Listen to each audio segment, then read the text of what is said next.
ससुरारी में माँ साली सड़ुआइनी में केगा बड़े भाग से मिलेला जीजा जी भाग से मिलेला जीजा भी होई लंबी छोटी बात आहिर दे जैसन छे कमर बड़ी भाग से मिलेला जीजा जी भाग से मिलेला।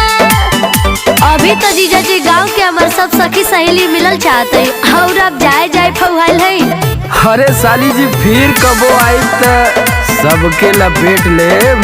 तू तो हमारे बारे में जानते हो।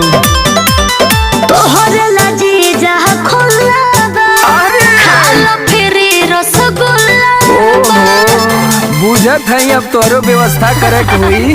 हो गईलू